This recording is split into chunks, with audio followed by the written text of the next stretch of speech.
Hey, hey, hey. Thanks again for pressing play. Welcome once again to another edition of the Suns Jam Session podcast. My name is John Voida. I'm the managing editor of Bright Side of the Sun, and I am joined, as always, by my podcasting partner, Matty Ice. Matty Ice, Matthew Lissy. We're trying What up? We're trying out new nicknames for you this year. Okay, so Matty Ice is the first one. Well, no, you were Paul Lissy, Matthew Paul Lissy, but we nixed that on the last episode. Do you like Matty Ice, or should we retire that one instantly as well? I don't like Matty Ice really. Did you ever go by Matty Ice? No, never. But I've heard it once in a while, every now and then for the past 10 or 12 years, and it never really stuck. So, what kind of people are randomly just calling you Matty Ice? Bunch of white guys. Yeah, Matty Ice.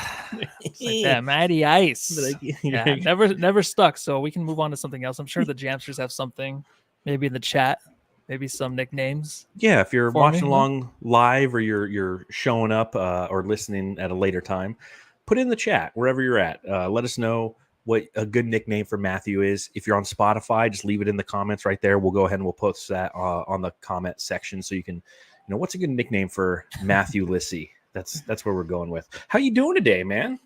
I'm doing good. Honestly, I'm a little tired kind of tonight, but I'm happy to be on the pod, dude. To wrap up our the east side, right? Standings. The least side. You'll see why I left like the 11th or 14th spot or 15th spot open for the next division that we're going to talk about. Yeah, I feel like the wrapping up of the Eastern Conference isn't going to take long because this is probably the worst division that we're going to be talking about in the Southeast Division in the Eastern Conference. And then we're going to pop over to the Southwestern Division in the Western Conference. So we're going to get our first insight into that. But before we get into that, we got plenty of other things to talk about. We got Woj dropping the final Woj bomb and saying that he's retiring this morning. We got the Suns City Edition jerseys to talk about because those have been leaked. But before we get into any of that, everyone, a reminder, subscribe, rate, review. If you're watching along live or watching later, thanks for doing so. And if you're listening, thanks for taking a little time out of your day to do so wherever you're at. It's the best time of year. I got to say, Matthew, I just finished having a delicious New York strip steak and some potatoes, steak and potatoes, because it's perfect to go grilling out right now. The sun's going down. It's gorgeous out. There's this like Brazilian steakhouse rub that you can get from Fry's, where you just put a little olive oil, a little water, a little red wine vinegar. You mix it in, 15-minute marinade. Delicious. I got to say, too, like last Sunday when you made those steaks for us before we took off, those were amazing. Melts in my mouth. I barely remember that day, but I do remember the steaks. Yeah, and, Sunday football. Mr. Bozo is nephew Eric in the chat. Hey, nephew Eric in the chat. He has graduated and started watching our podcast. He is allowed to by his mom. So welcome, Eric. Welcome, Eric, and you got to come by sometime and have some steaks. You missed out on that one. Those were some good steaks that we had there. So, Eric, to everybody but Eric, make sure you grab your local beverage and pop it open. Eric, it better be a Diet Dr. Pepper, and let's play the intro.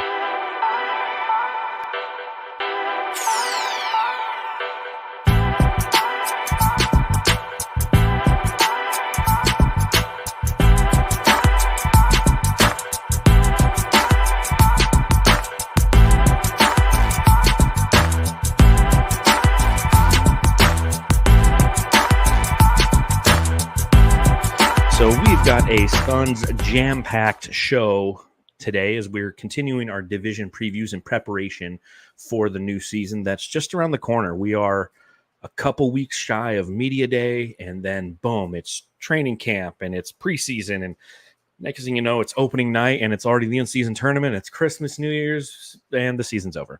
But before we get into that, I got a question for Matthew.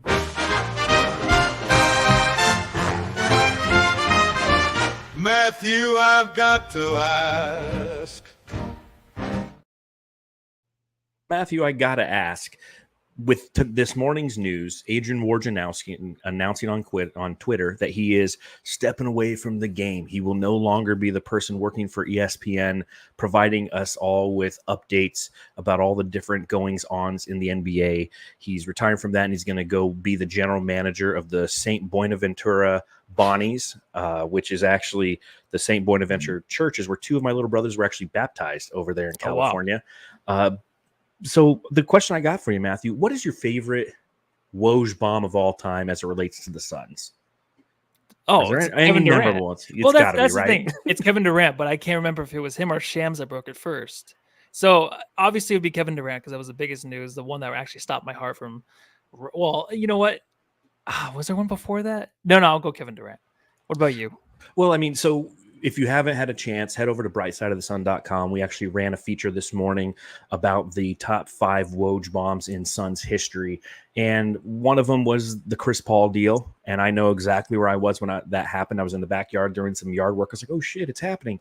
Devin Booker being drafted. But I'm with you with Kevin Durant, that Woj bomb, because it was like 11:08 at night, I believe is the exact time.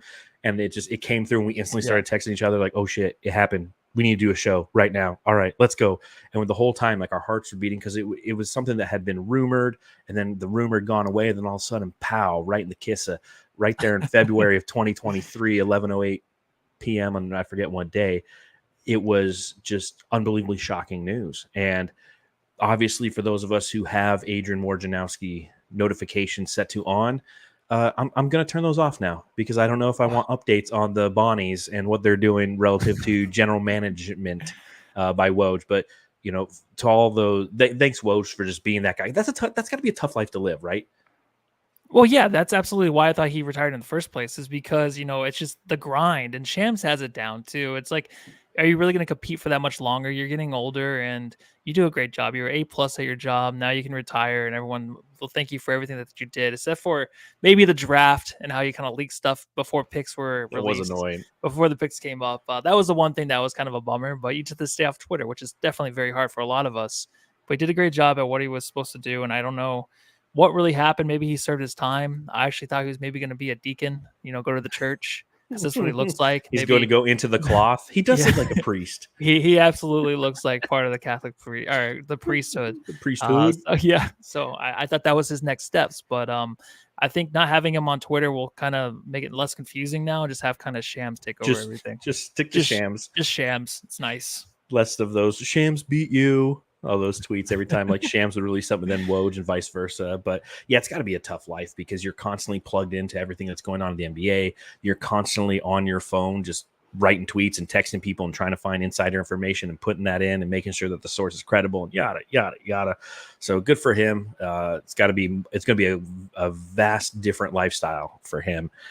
Another thing that we got to talk about, obviously, these City Edition jerseys. So the Phoenix Suns, along with a lot of other teams in the NBA, leaked the 2024-2025 City Edition jerseys.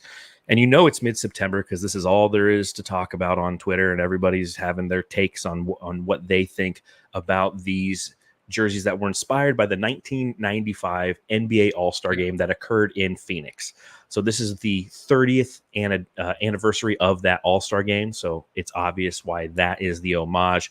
It has the same trim on the jersey with the orange and the green.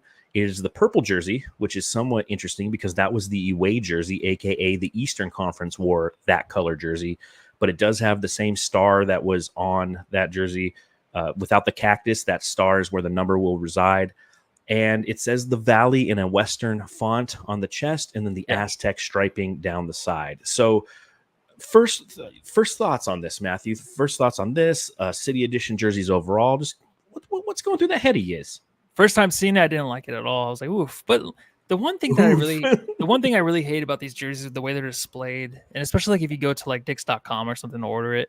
I don't know who orders their jerseys. Dicks.com. Dickssportinggoods.com. Is it Dick's Sporting Goods or Dicks.com? It's dicksportinggoods.com. Don't go to Dicks.com. That's Eric come off the pod. Oh, yeah, he's gone. Yeah, don't go to Dicks.com. So I hate the hollow body, like the insert in the middle of the jerseys. I feel like it makes it so unappealing. I don't know why, but it just always has it. It frustrated me. So that was the first thing I thought. Otherwise, I didn't like it at first. Now that I keep looking at it, I'm like, you know what? This is probably going to be better than half of those other City Edition jerseys that are going to be out there because they're always horrid. Oh, yeah. Have you seen the other ones? No, I haven't started looking yet. Man, so I'm like, they get worse and worse as years come. So I think we kind of maybe were bailed out a little bit this year because it's kind of decent. I feel like it'll look good on the court. The worst part, I just hate the how it's all tiny in the valley. I just hate how it's up there. It just looks like out of place. So a lot of it, if they just got the valley part right and the star and stuff, maybe I think someone was talking about the cactus missing, stuff like that. Mm-hmm. That probably would have been a little bit better. But right now, I'm just like, it's just not good. It's not good enough. I don't understand how this stuff gets sold. But here we are again, another year with these El Valle jerseys were pretty awesome. Hopefully those are on sale this year because I'll definitely get one of those. Yeah, those were awesome. But a lot of these teams, man, they have to put up with these nasty, ugly jerseys. But this one, I think I give it like a 5 out of 10 if I had to rate it. Okay, that's a fair rating. And I agree with a lot of what you said, especially the thing about the Valley. I don't like the on there. It just kind of lingers above the word Valley, and it's in the Western font. And I love to see the return of the Western font. I miss the old Wild West jerseys, the ones that at least I grew up with. I think that you kind of grew up with the Sunburst jerseys, but the iteration right before those that the Suns wore for like 30 years, those jerseys were it with that specific font type. And so to bring that back is a spectacular homage. But the fact that they put the above the Valley, like you said, just kind of lingers there. Don't like that. Yeah. I'm wearing the El Valle t-shirt jersey of Kevin Durant because, one, I'm 41, so I don't buy jerseys now. I buy jersey shirts. It's what I've literally learned about myself. I went and I bought like a Kyler Murray one. I'm like, yeah, now I don't have to like walk around with a jersey like I'm on the team.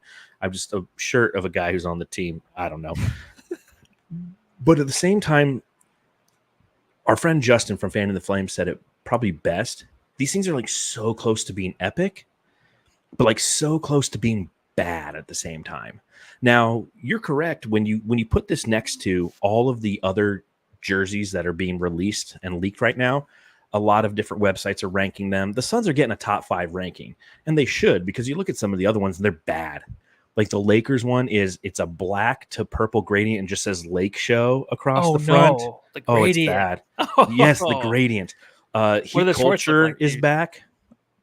What's that? The Lakers shorts. Did you see what they look like? No, I didn't delve. Yeah. But Heat Culture last year, it was like a black jersey with red lettering that said Heat Culture. This year it's just a white jersey that's with red lettering that says Heat Culture. So there's a lot of really bad ones. And so when you take a look at this and you understand it and appreciate what they were trying to do with the star that comes from the 95 jerseys, with the Wild Western font, with the Aztec on the side, I think that, like the El Valle jerseys, which I think we both weren't a fan of initially, when you saw them in person, you're like, you know what? That's a good looking jersey. It's a decent looking uniform. The fact that the majority of it is purple, I'm always a fan of, because this is the Phoenix Suns. We are an organization of purple, not orange. And I can't stand orange jerseys. And I guess that's kind of my barometer, right? I know it's not a city edition jersey, but the statement edition jerseys, right? The orange statement edition jerseys that we had for like 2 or 3 seasons, right? With the sun just right on the chest. Yeah. I'm like, do I like this better or worse than that? Because that's kind of like the line of demarcation of shit. Yeah. And this is better than that, right? Yeah, I think so. It's a step above. The more and more I look at it, the more and more I like it. I think it's just initial reaction. It's just like, ugh. I hate doing that though, because I feel like every time I look at a new jersey that is released by the Suns, I'm like, ugh, I don't know. Just like the new Sunburst ones. Like I was like, I don't like them, but then now I like them. So I bet you by mid-season or the first time they wear it on the court, I'll probably like it, depending on the intro to the game too. Like, yeah, it'll be a cool intro. Yeah. That's the El Valle intro was legendary. Yeah. I'm interested to see the font that they utilize inside that star, because that's where the number will reside. So I want to know what that looks like. And I think we've talked about these jerseys long enough. Is there anything else you want to add on these? I feel like I had one more point on these jerseys. Oh, I will say this. They are going to do great marketing around this. They always do. Like they'll have a hat that has Valley, like that says the Valley, like just on the hat. Yeah. Like that's a must-own hat. That's a cool looking hat. Yes. If it says just the Valley in that font, just going across the forehead there. So that's something I will be looking at come October 17th. All right. Well, let's get into the reason that we're here, and that's to continue with our division previews. We covered the 2 other divisions, the Northeast and the Mid-Atlantic, or whatever. I don't know all the names of the divisions over there in the Eastern Conference. I barely know them in the Western Conference. Does. I don't know why divisions exist, really. I guess it's just to add an extra game. They're like, okay, we'll just add an extra game against your division opponent, because division titles don't mean diddly shit. It gets you like in the top 6 or top 5, right? Or top 6, is it? I don't think that even matters anymore. It doesn't matter anymore, does it? Exactly. Okay. I don't think it even matters. So now we're going to finish off the Eastern Conference. If you have questions about where we ranked teams beforehand, because what we're doing is we're previewing the team, and then we're letting each other know where we're ranking them in the conference. So at the end of the season, we can go back and see how unbelievably off and horrible we were. But let's continue along the line, and we'll start in the Southeast Conference with the Atlanta Hawks. This is a team that has a starting five projected of Trae Young. They got Bogdan Bogdanovic, the number 1 overall pick in the NBA draft this past year. Zachariah Richiche. Then you got Jalen Johnson at power forward, and Clint Capella is their center. They were 10th overall relative to seeding last year, and they have a salary cap of 165.9. They added in free agency Cody Zeller from the Spurs and Dominic Barlow from the Pelicans. They lost Sadiq Bey to the Wizards. And then via trade, they have now a gentleman who played for the Phoenix Suns last year. David Roddy is a part of this organization. They also added Nikola Jurczyk. And then they lost via trade DeJounte Murray, who went to the Pelicans. They lost E.J. Little and A.J. Griffin. So taking a look at the Hawks, what are your overall thoughts on the Hawks? Well, going into last season with DeJounte Murray and Trae Young, you kind of felt like this team wasn't going to really mesh. I was not really big on them, and it ended up obviously not working out. But I know Trae Young, he missed part of the season too, so he wasn't really available. But even with DeJounte Murray now gone, I kind of feel like this is Trae Young's team, obviously, but I don't know if that's going to be really a thing that works out. I've always been a big Trae Young guy. I definitely wanted him traded here to the Suns, I think, for Kevin Durant right after the season ended. So, I kind of flip-flop on these things when it comes to Trae Young. So I don't know if I believe that he can. I don't know. It's a difficult decision really by the Hawks to go either Trae Young, DeJounte Murray, but obviously Young was drafted here, so they want to stick with him. There is a high upside with him. He obviously can pile on the stats. Can it lead to wins? I think it can out east. I don't think it's going to be anything dramatic. I think they can maybe barely improve, but I kind of think this team is kind of like seeing the end of things. So with Trae Young maybe even possibly traded this year, there were always links to him going to the Lakers. I know that was always a thing. So the way LeBron is, the trade deadline comes, all his guys must go. Trae Young, maybe a possibility to go to the Lakers, because I just don't think this team really sticks around. I think these teams that we're going to talk about in this division, like a lot of them are just going to be the bottom of the standings. And Trae Young's not a guy that's going to obviously want to be losing anymore. He wants to play for a winner. So nowadays the players get what they want. So I can kind of see him maybe going on the move to another team. I do have them slotted at number 14. Wow. So, yeah, I think with the way the Bucks are trending, I kind of think the Hawks are going the same way. They're a team that were in the Eastern Conference Finals 3 years ago, just never could get back there. Kept dismantling their team to try to make it better around Trae Young, never worked out. Now I just think they're going to kind of hit pretty much bottom of the barrel. So see you later, Hawks. It's going to be a rough year, I feel like. Yeah, I think for me, the challenge I have when I look at the Hawks overall is, well, I'll say this. This is a team that made a decision. They made a decision a couple years ago to bring in DeJounte Murray to add some backcourt presence that would hopefully take some pressure off of Trae Young. The experiment didn't work. They had like the anti-Suns issue in that the Suns had 2 shooting guards in their backcourt. The Hawks had 2 point guards in their backcourt. Yeah. Now, granted, hybrid guards, especially with Trae Young being who he is, but he excels when he's on ball all the time because he can be an elite scorer, but he also is really good at dishing the ball out. And when you have DeJounte Murray, who is, he too is kind of a combo guard, they didn't play well together. So he's gone. He's a Pelican now. Excuse me. Which a team we'll get a little bit later when we start to talk about the Eastern or the Western Conference. But I think that their decision is something there's a team that's literally treading water. I think this is a team that, due to the sheer talent of Trae Young, which I don't believe he's going to be traded to the Lakers. I think the Lakers, with all their restrictions, I think there's a first apron team. There's some restrictions in there that are going to make it tough. But like you said, one, magic can happen, and 2, LeBron trades everyone at the trade deadline, and that's going to be a team that's definitely going to be looking for help in the Lakers.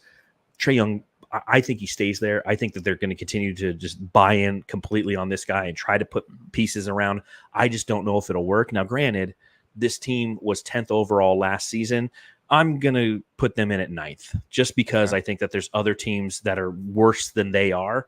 And because you have a talent, like if I look at Toronto or I look at the Bulls or I look at Detroit or the Nets, all these teams that I have below the Hawks in the Eastern Conference standings, Trae Young's the best player out of all those teams. Therefore, he will elevate this team just enough to get them into a play-in opportunity.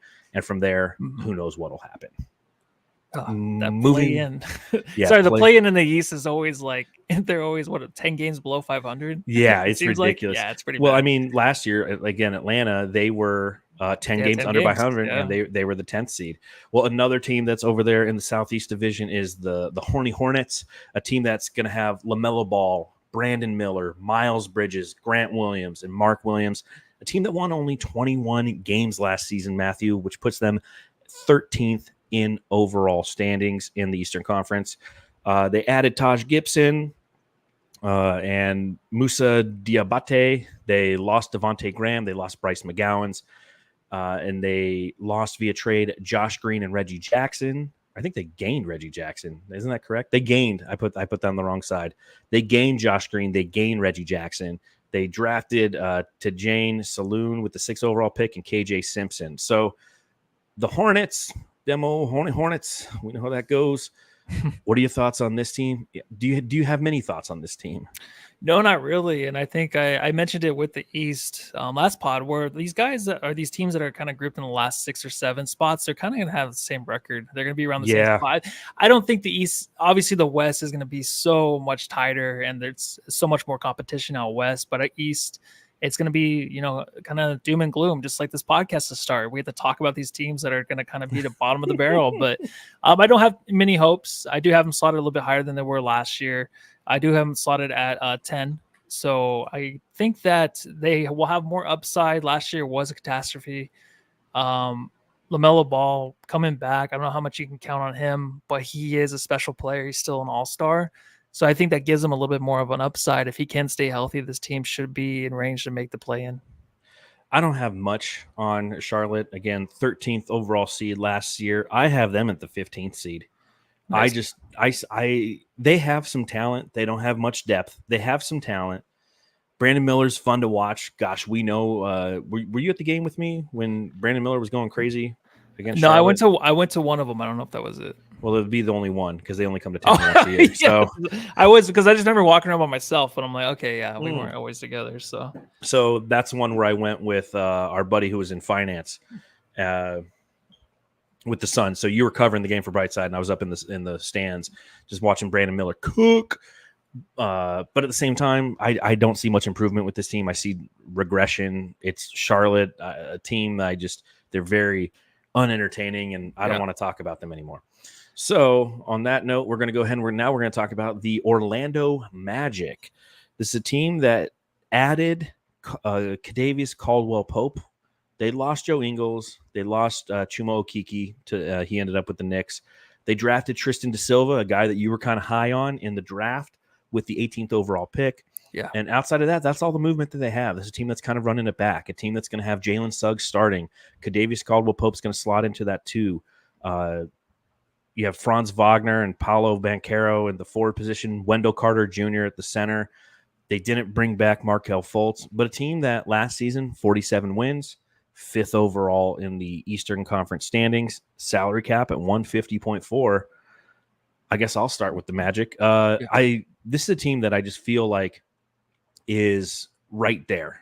They're right on the cusp of something special. They're a team that's young. They're a team that's athletic. They're a team that knows how to grind games out. They're a team that can beat you with the 3 ball. They're a team that knows how to win in a lot of different ways. And last year was kind of one of those maturation processes for them. And they're going to have, I think, in all honesty, I think this is a team that is going to kind of see a jump in overall regular season production. They're my number 2 spot. Nice. I have the Orlando Magic slotted in to be the 2nd seed in the Eastern Conference by the end of the season next year, Matthew. Thoughts on the Magic and thoughts on that? I love that. I actually really do like that. I don't have them, of course, jumping up at all. They're number 7 for me, but that's the only reason because I think there's a lot of expectation this year for them. They were like that team. It's like, oh my God, look at the Magic. What are they doing over there? You know what I mean? So everyone kind of tuned in on League Pass to see how they're playing. Very impressive stuff. Obviously, when they're playing the Suns, ball up and Caro here, put up some big numbers. They're a team that is going to slowly blossom into a number 1, number 2 seed. I just don't know if it's going to be this year because they didn't make any drastic moves, which I kind of liked. They're going to let those players kind of grow, which is nice. Kind of like what the Thunder did. They're taking their time with their team. That's the same thing that the Magic are doing. So I like how they didn't go after Paul George, which a lot of players or a lot of the media thought maybe he would make his way over to Orlando. That was one of the and I'm glad he spots didn't. for him. I'm glad too. I really am. I think they remind me of the Suns kind of that year that we went to the finals, although we had Chris Paul. Like they brought in Kentavious Caldwell-Pope, right? Like we brought in this great veteran presence, somebody who's done it, somebody who can add, who can be a great bench guy, who can be a great starter, who can really be a chameleon to what they need. With that chemistry that they're developing, the trust they have in each other. As David Jolovich said in the chat, they're a very tough team. Me, I've always been kind of really high on Orlando, and it's a team that I like to root for. And I'm probably overrating them, putting them above Boston, putting them above Philly, because I think Boston's going to have regression. And I think Philly's going to take a time to figure it out because they don't have that chemistry. Orlando has that chemistry, and that's why I see them jumping in the standings. Yeah, no, and I would be on that side of things. I just think that they might take a little bit longer. They are out east, so it's a lot easier. So you don't really need that star to really join the team because they don't have to battle a lot of these teams that are very tough. So you probably have it more right at 2. I just think at 7 is kind of more steady. And if it gets to that point, then obviously they'll make a bigger addition. But I just don't think they'll be out of that 6 or 7 range this year. But I do enjoy watching them play. Well, and you have a salary cap of 150.4. So there's moves to be made if moves need to be made. And I think that's another thing that's important for them. Another team, one of our last 2 teams in the Eastern Conference, you have Heat culture out there, the Miami Heat. Terry Rozier's their starting point guard with Tyler Hero, Jimmy Butler, Nikola Jovic, Bam Adebayo as their starting center. So that's their starting 5. They added Alec Burks from the Knicks in free agency. They lost Caleb Martin, who went to the Sixers, DeLon Wright, who was a buyout guy who they added, but he's gone now with the Milwaukee Bucks. Orlando Robinson is now with the Sacramento Kings. Cole Swider, that's a weird name, with the Pacers. And all these names are fucked. Yeah, when you start to go through, you're like, damn, dude, all these guys who are 14th guys on the roster. Jamal Cain, he's on the New Orleans Pelicans. They drafted Khalil Ware with the 15th overall pick, which I think is a really good pick, and Pele Larson with the 14th pick in the second round. Free agents, Patty Mills, although I think he signed somewhere. Drew Peterson, who I thought was Scott Peterson when I typed this. I was like, oh, isn't that the guy who's in prison for killing his wife? And Alondis Williams are all remain free agents. The biggest challenge that I have with the Miami Heat, second apron team. They're $188.3 million in the cap. So this is a team that didn't get better in any capacity, didn't address any issues that they might have on their roster. They lost some people, and they have those second apron tax restrictions. So, Matthew, what are your thoughts on the Heat? Well, it's tough to say this, but yeah, I don't believe in the Heat culture anymore. I think everyone's kind of sick of their shit too. They kind of stick around, and then make their way through the playoffs or to the playoffs. Just ended up in the 8th seed. Out east is a lot easier, like we were talking about, but I'm kind of just giving up on this team. I don't know if they split up or whatnot, but Tyler Hero, I'm kind of sick of waiting for that guy to kind of take off. He had a better season last year, but I kind of thought he'd be an all-star caliber player. Maybe he can prove me wrong this year. Who knows? I think that Jimmy Butler, tail end of his career, it's going to be tough for him to kind of lead a team like this. I'm not saying they're in playoff mode now, but I get kind of sick of it, and I think a lot of teams out east are too, but I do have him in the 9th. It's not as bad. I mean, it's not as bad as like throwing them back down to 11 or 12, but I just don't think they're going to be a team that's really kind of feared as much anymore into the playoffs and even during the regular season. So I'm just kind of over them, dude. That's probably why I just put them at 9. Yeah, if they're rocking those Heat culture jerseys again, they're going to have to earn it, because that's the only way that they're going to compete on a regular basis, is because of the infrastructure around their team that's going to allow them to be successful. I have them as my 7 seed, and I think that's more of a respect for who and what they've been than what they actually are on their roster, because it's not a pretty roster. There's been no improvement. Jimmy Butler doesn't really play a bunch anymore. He's kind of one of those guys who openly is like, yeah, I play for the playoffs. But even when the playoffs come around, because he doesn't have those reps, it's like Kawhi, right? Kawhi doesn't get a ton of reps, and then when the playoffs happen, it's like, yeah, okay, you're playing in the playoffs, but you're not used to playing, and now you're playing in super intense games where the intensity level is just unbelievably ramped up and you expect to perform. It's not how you do it. Repetition becomes retention, not sitting on the bench. So, I mean, the Heat, we'll see. But again, if like they're the 7th seed and we're talking about that, it's funny because we're about to talk about the Western Conference. It's so fucking different. Last team, the Washington Wizards. It's a team that has Jordan Poole, Cody Kispert. I was shocked is going to be their shooting guard. For those of you who watch NCAA basketball, Gonzaga guy.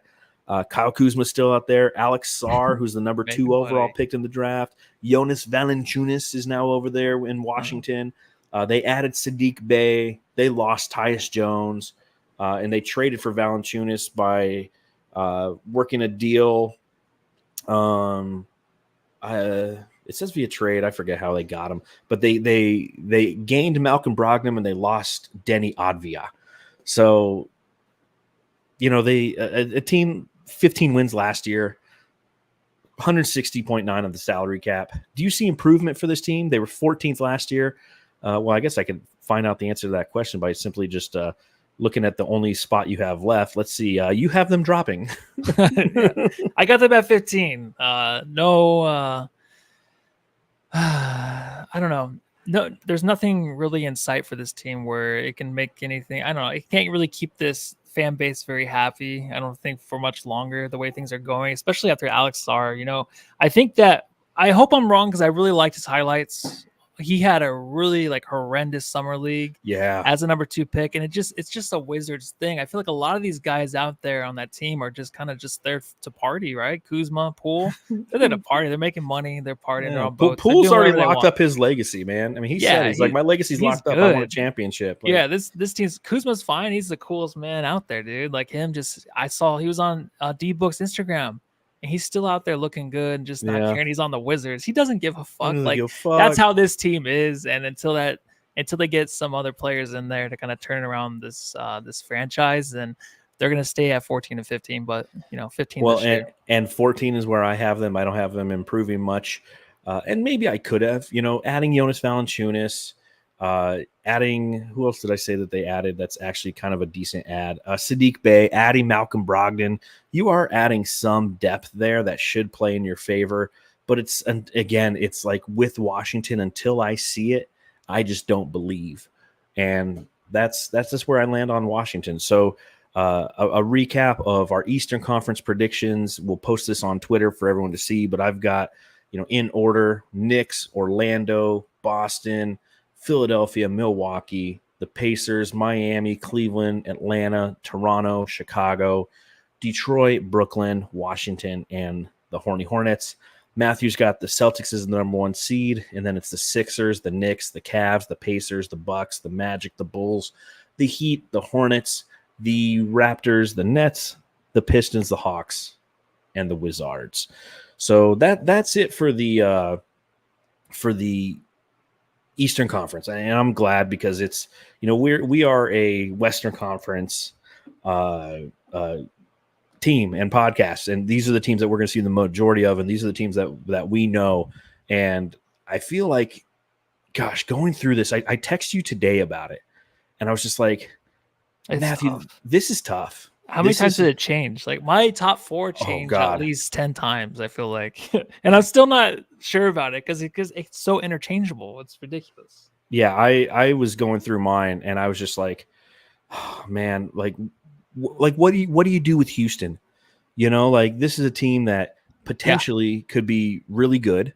They have a lot of the talent behind it. So it's like, I don't know. It's just you don't know what to do with that team because a lot of these teams out west, like either they were really good last year or there were glimpses of them actually, heading in the right direction. They can be that team like the Thunder last year where they just jumped the rankings and they were number 2 last year. You know what I mean? Or number 1 last year. So I mean they were basically tied with the Nuggets for 1 and 2, but that was unexpected unless like you were mean and guessed that. But this just comes out of nowhere. Like these teams out west, like they always have like that one star, like Jalen Green.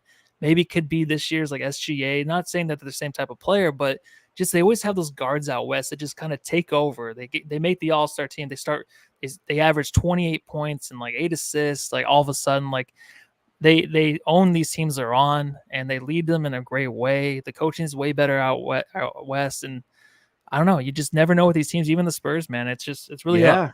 It's really tough. up in the air. It's tough. So for those of you who are listening to the podcast, here's a commercial. All right, 34, almost 35 minutes. I got to remember that. All right, well, let's start with Houston. That's the team we were just talking about. A team that has Fred VanVleet and Jalen Green in the backcourt. You got Dylan Brooks and Jabari Smith as your forwards. Alfred Sengun's going to return from injury. A team that was 41-41. They were 500, and they were 11th last year in the Western Conference. They added in trade AJ Griffin from the Hawks. They lost Reggie Bullock and Boban Marjanovic. And then they had the 3rd overall pick in the draft, and they took Reed Shepherd, who I think is actually going to be a very good depth add as a rookie. So, I mean, we were just talking about it. Like, what do you do with this team, Matthew? What do you do with Houston? Where do you slot them? How do you even start to try to understand this Western Conference? And let's start it with the Houston Rockets. Yeah, well, this is a team that can either be a number 1 or 2 seed, right? I feel like they just have the chance to do so in the West, just because I'm talking about how good these teams are about like 5 minutes ago out west, and how difficult it is to win out there.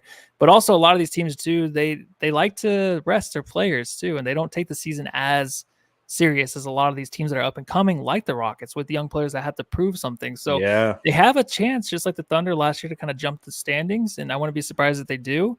I think they're one of the fun teams to watch. I think that Reed Shepherd pick is a really great pick. The depth, like you said, at guard, who can maybe be a starter, maybe take over Fred VanVleet's job. But Fred VanVleet, we always talk about every year. It's like, not very sexy. Like we wanted him to be on the Suns 2 years ago. He's still in the league, still doing it, still leading a team like a young Rockets team. And Sengun, if he can stay healthy, this team has a lot of promise.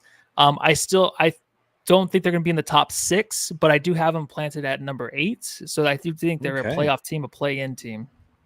Nice. I like that pick. I didn't go as heavy on the Rockets. I have them as 10th, but still a team that's in the play-in. And that's just because I think that, again, the Western Conference is going to be tough. But I do think that you make a great point that this is an exciting team to watch. The Rockets are a team that have some young and upcoming talent combined with some veteran leadership, a team that played a lot together last year and know and understand how they can operate, a team that lost Alfred Sengun when he was playing at an all-NBA level last year, and a team that snake bit the Suns, a team that we're like, gosh, we should beat this team, but they came out with the energy and the hustle, and what I remember about the Rockets, they ran the Suns off the floor, and that's the kind of young team exists in the Western Conference between them and between the next team that we're going to talk about. That's the San Antonio Spurs, another team that, the Suns played them 4 times last year, right? And didn't we lose 3 of them? I mean, unbelievable, this team, unbelievable. And they added Chris Paul, who's going to be their point guard. They drafted Stephon Castle, who's going to be their shooting guard. Then you got Devin Vassell, Jeremy Sohan, and then, of course, Victor Wembanyama, roaming the paint, playing center. A team that has a salary cap of $150.3 million, and a team that won 22 games last season, which was good for 14th seed in the Western Conference. Again, added Chris Paul, added Malachi Flynn from the Detroit Pistons, added Brandon Boston Jr. from the LA Clippers, lost Dominic Barlow to the Hawks. And then they added Harrison Barnes from the Kings, and then they lost Devontae Graham. So, I mean, the Spurs, we know Wemby's coming, Matthew. We know he's coming. We know that this is going to be a tough team every time that we play him, obviously. We just can't get past this team. A team that is a year or 2 away and is a team that's going to have that veteran leadership of Chris Paul. While he might not possess the talent anymore, he still possesses that brain of his. And I don't think it equates to wins this season, but I think it's going to be one of those things where it's like short-term greed, long-term greed. Short-term, you're not going to win games, but long-term, the effect that he's going to have on Chris Paul, on Stephon Castle, on these young players and teaching them the right ways to play this sport is going to do something that is really going to help this team in the long run. This season, again, they were 14th overall last year. I have them moving all the way up to 13th this year, Matthew. Yeah, I got them in the same spot. I got them in the same exact spot. I think that I'm sorry, I have them for 12. I just put them up 1 just right now. Yeah, because I'm like, because there's a team I just dropped. I'm like, no, I think they're going to do a little bit better. So yeah, I like the fact that Chris Paul's there to help Wemby right now this year, and you would think like Chris Paul's a guy that wants to make the playoffs every year, but now he's tail end of his career. They have he didn't make it last year. No, I know. So it's like that's kind of out of the that's not in his window anymore. It's kind of shut now going to the playoffs, but he can do one more thing, and that's help Wemby. Wemby's very close. I think we're going to see stretches this season where it's going to be like, oh shit, is it this year where the Spurs make the playoffs, but it'll kind of run out. I feel like a little bit of energy there towards the end. Chris Paul, that being Chris Paul, I don't know if he can lead this team to that many wins. He can't really hit the big shot anymore either. But of course, he'll be leaving it up to Wemby to make those big shots. And this is a big learning year for him. So that's scary too, just to go forward in the next few seasons. But yeah, I think 12 is a good spot for them. I think it's gonna be really tight between 12 and 10, kind of making that last play-in spot. But I think they kind of fall out of there and not make it this year. Yeah, this is a team that reminds me kind of the Rockets last year, where it's like they're going to have that head of steam at stretches, like you said. There was a stretch last year where the Rockets were like, "Oh shit, this team!" They won like 10 in a row at one point, and we were picking up. I think it was more than 10 actually, but we were kind of picking apart who they were playing. But it's like, you know what? They were still winning the games. Like the Suns aren't beating the fucking Spurs when they should be beating the Spurs. This team's beating teams, but they still have a ceiling, and that ceiling is going to really blow off here in the next couple seasons, because the Spurs are going to again work on, and they're doing it the right way, the Spurs way of developing Wembanyama the right way. You're bringing in one of the greatest brains ever, and he's going to learn something. They're not going to win now, but they're a coming. All right, next team we'll talk about. Let's see here. Let's do the Memphis Grizzlies over there in the Southwest Conference. A team that underperformed last year. 27 wins, 13th overall. Obviously, there was the suspension at the front end of the season for Ja Morant. He got injured once he came back, but while he was here, he was electric. That's Ja Morant's what he is. He will be starting at point guard with Marcus Smart starting at the 2 guard, Desmond Bane at small forward, Santi Aldama at power forward, and Jaren Jackson at junior at center. They drafted Zach Edey with the 9th overall pick, Jalen Wells with the 9th overall pick in the second round, and Cam Spencer with the 21st pick in the second round. They added in free agency Jay Huff, and they traded for Mamadi Diakite. They lost Zaire Williams via trade to the Brooklyn Nets. And free agents, they didn't bring back Lamar Stevens and former Phoenix Sun, Jordan Goodwin. I know that you're more on the Grizzlies than I typically am. What are your thoughts on this Grizzlies team? What are your thoughts on this whole Ja Morant era with the Grizzlies, Matthew? Oh, it's kind of been, I think it's been disappointing, obviously, because he's one of my favorite players. I picked him to win MVP 2 years ago. But I do think the Grizzlies are back. I think this is going to be a great year for them. I think they're back out west. I like the Edey addition. I didn't like him going into the draft, but I'm like, God damn it. Like, now that he's on the Grizzlies, they're going to be good for that big team in the front court with him and JJJ. Like, that's a perfect replacement for Marc Gasol when it really all worked for that team. So I think that's going to be a really good addition. Then you have Ja Morant coming back full health, Marcus Smart, perfect 2 guard next to him. And Desmond Bane, a guy that maybe has potential to be an all-star. I'm just saying, like, maybe an injury replacement or something. But I know out west, it's just so difficult with the depth out there. But he is just that good. I love the starting 5 that they're going to have if they slide in Edey at the center and they have JJJ at the power forward position. Ooh. I think that's going to be a fun team to watch. And it's obviously going to put Ja Morant back in the MVP conversation. Not going to say he's going to win it, but I think they're back, and I think this is going to be a scary team. That's why I'm having them putting them at number 3 in the seedings. Number 3 for Matthew, the Memphis Grizzlies. All right. Can't argue with that. A lot of people are right there with you. They're kind of like a sleeper when you're drafting for fantasy football, right? Like you go through all the articles, you're reading who the top guys' picks are on sleepers, and there's always like one guy who's the hot name out there. And then when it comes to the draft, that guy's drafted 3 rounds ahead of when he should be because everybody knows who he is. Memphis is kind of like that for a lot of people. It's a team that a couple seasons ago was a top 2 seed. I think it was 2 or 3 seasons ago. They were a top 2 seed. They were consistently at the front end of the Western Conference standings. And then they kind of got in their own way, right? Like they started believing their own hype, acting better than they were playing. And a lot of that, I think, was the Dylan Brooks effect. But when you have John Morant on that team with the attitude and the swag that he carries, it's understandable that they're going to go, you know what, it's us against the world, and we're going to create this narrative by being assholes to everybody. And that's what they did. You know, I think it was the Lakers kind of put them away a couple seasons ago when they were en route to their Western Conference Finals appearance, and they haven't recovered since, obviously for extracurricular reasons with John Morant and the things that he's gone through.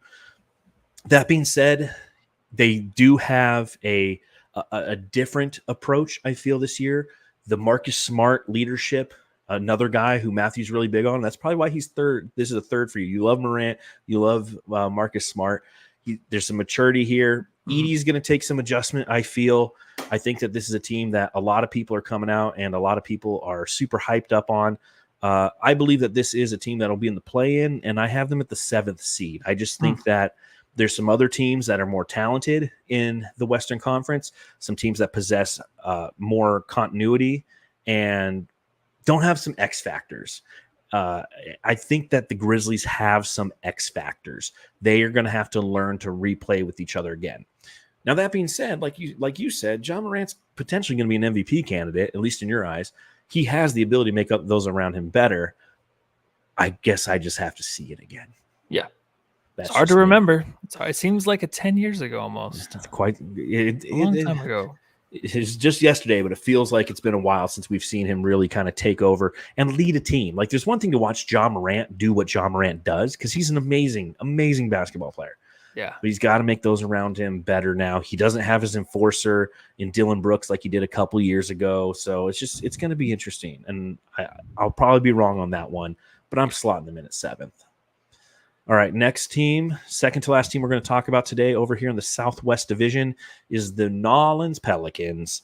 They have DeJounte Murray now at the point with C.J. McCollum playing the 2, Brandon Ingram at the 3, Zion Williamson at the 4, and now Daniel Tice at the 5. That's because they lost via trade Jonas Valanciunas. They lost Larry Nance Jr. They lost Dyson Daniels and E.J. Liddell. Those last 3 players all ended up with the Hawks in the trade with the for DeJounte Murray. I'm sorry. I think that I was missing that on the Atlanta Hawks graphic. Larry Nance is now a Hawk. Still, they're going to be like a 10 seed. Added via free agency, Daniel Tice, Javonte Green from the Bulls, and Jamal Cain from the Heat. And then lost in free agency, Cody Zeller, also to the Hawks, and Najee Marshall.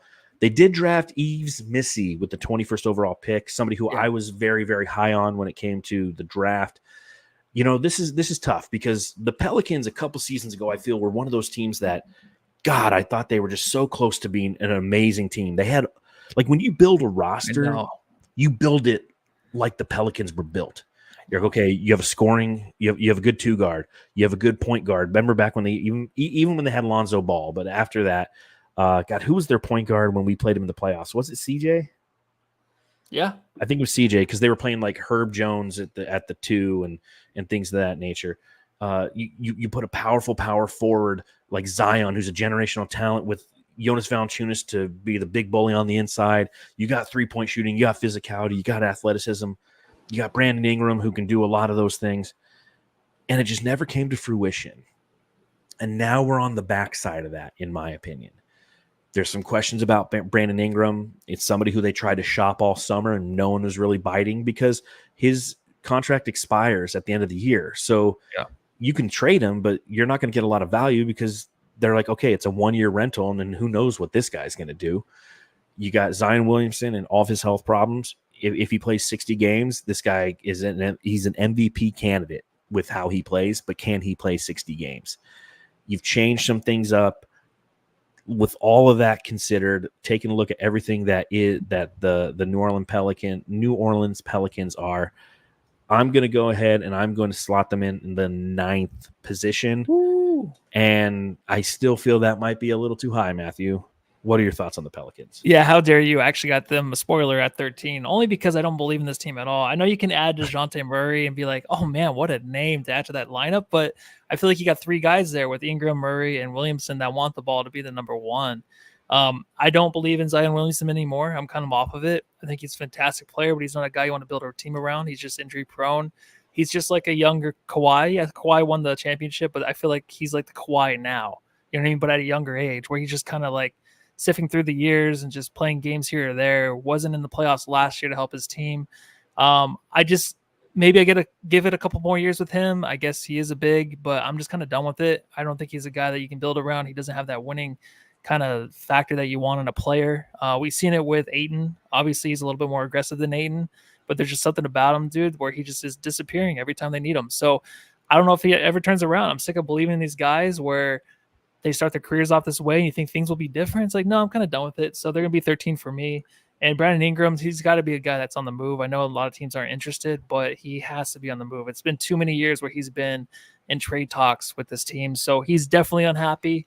CJ, I don't believe in the guy anymore either. There's a lot of good names. There is, but I just don't see it working out. And it's just going to be like the Suns last year, but just way worse and kind of a blow-up situation towards the end of the year. They're not going to get the guys traded, but it's going to be an unhappy team, I feel like. Yeah, and, hindsight, maybe, like I said, 9th might be a little too high, at least in my perception. But then I take a look at the teams I have below them. I'm like, you know what? Yeah. I think this is the right. Okay. I think our probably 9th and our 14th picks are probably swapped. Well, we'll get to that another day because my team that's in the 14th is not in this division, the Southwest Division. All right, we got one more team to talk about, Matthew, in the Southwest Division. That is the team that went to the NBA Finals last year, the Dallas Mavericks.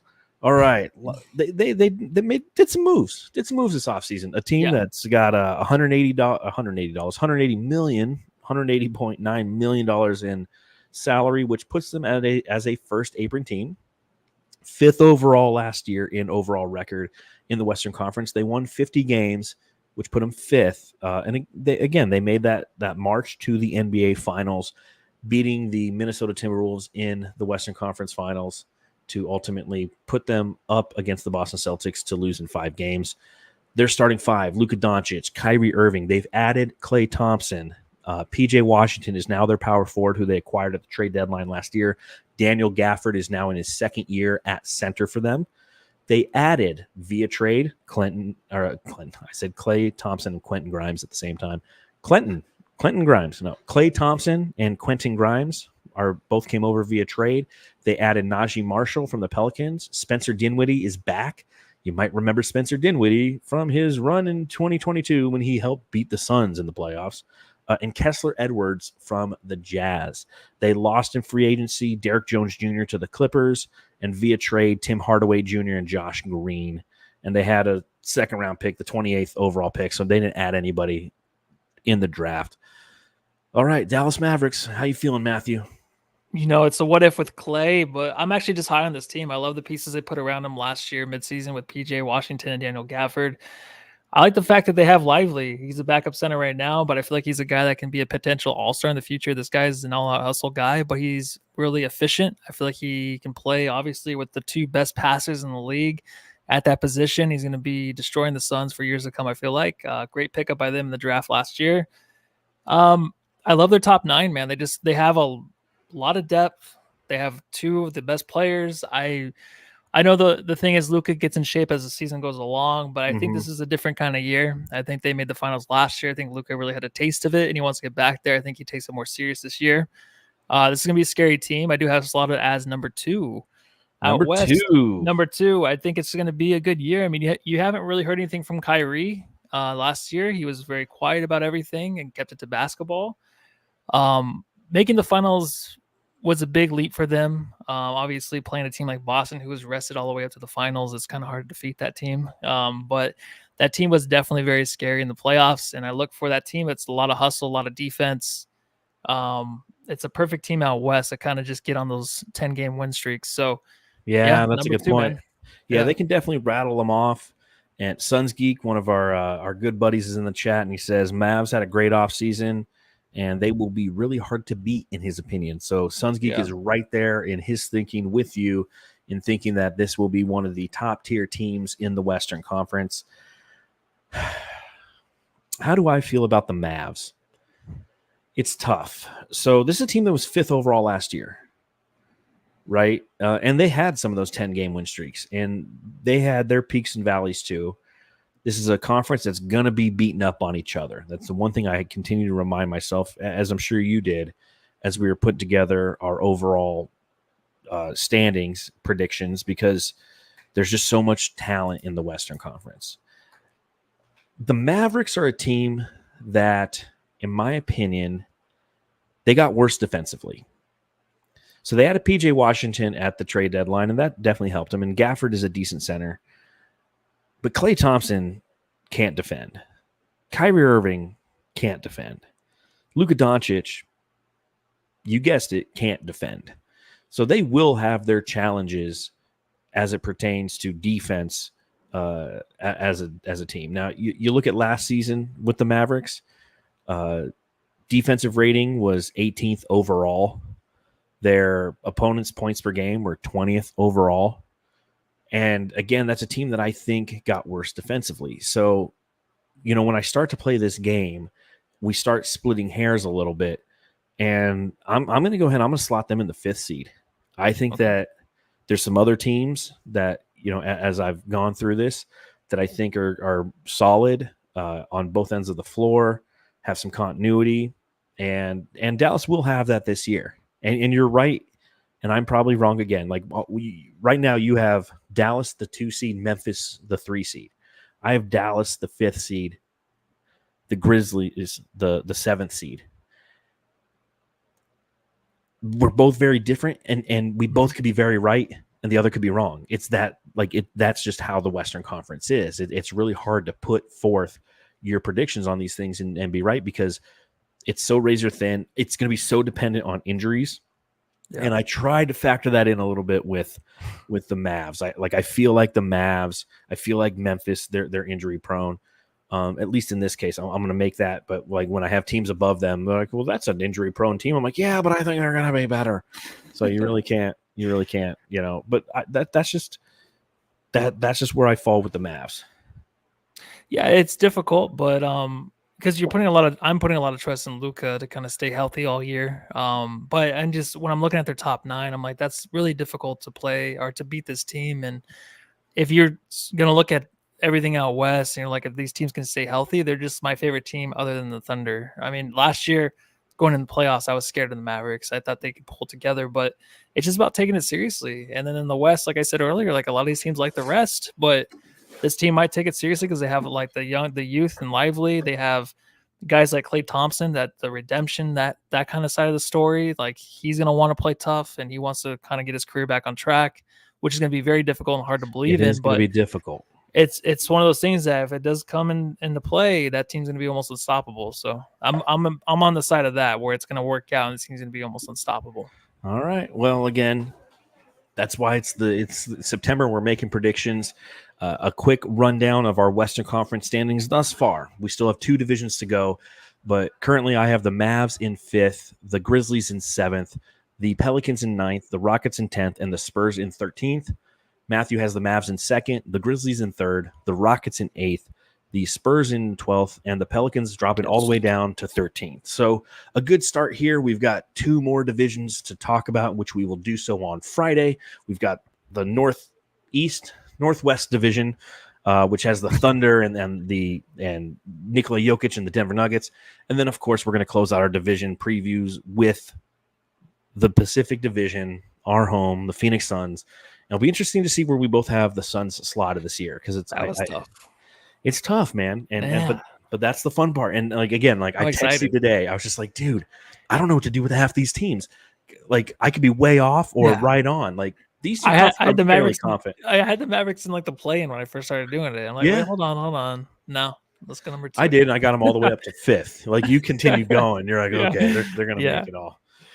So, all right. Well, good job. Good job by you. Yeah, buddy. good job, dude. Good job by you. Well, again, thank you everyone who's watching along live or watching later. Truly appreciate you taking some time out of your day to watch the Suns Jam Session podcast. A reminder, head over to brightsideofthesun.com. You can read all my writing, as well as we have some new writers on the staff this year, and they are 4 or 5, right? Yeah, and they're fucking crushing it. Yeah. Like there's a piece out. I'm going to give a plug to this real quick. So there's a piece out today called Stoicism, Sanity, and Suns Basketball, written by Suns Reality Check. It is an amazing piece. that essentially it says, okay, I'm going to talk about, he's like, without further ado, I'd like to use the likes of Marcus Aurelius, Seneca, and Epictetus to help us prepare and mostly enjoy the 2024 Phoenix Suns, no matter what the outcome may be. And it goes on and says like all these things. It's like, quotes from ancient Greek philosophers: "Do not spoil what you have by desiring what you do not have. You have not. Remember that what you have now was once something you only hoped for." And he talks about how it's like, remember how we wanted players like Kevin Durant and Bradley Beal, and now all we do is bitch about it. Like, remember that, okay? Another one by Seneca: "True happiness is to enjoy the present without anxious dependence upon the future." Seneca also: we are more often frightened than hurt, and we suffer from imagination than from reality. And it's like, let's keep it 100%. We have a long collection of trauma here as Suns fans. Just be grateful. All the fear that we have, it's not real. It's just sports fear. So settle down. So if you get a chance, head over to Bright Side of the Sun. You can follow me at Darth Void on Twitter. You can follow Matthew. I'm Matthew Lissy. And that's it. We'll see you guys Friday. We're going to do our last division previews. Matthew, tell them what to do. Everyone go home and love your family. I was going to say something else, but see you later. Oh. All right.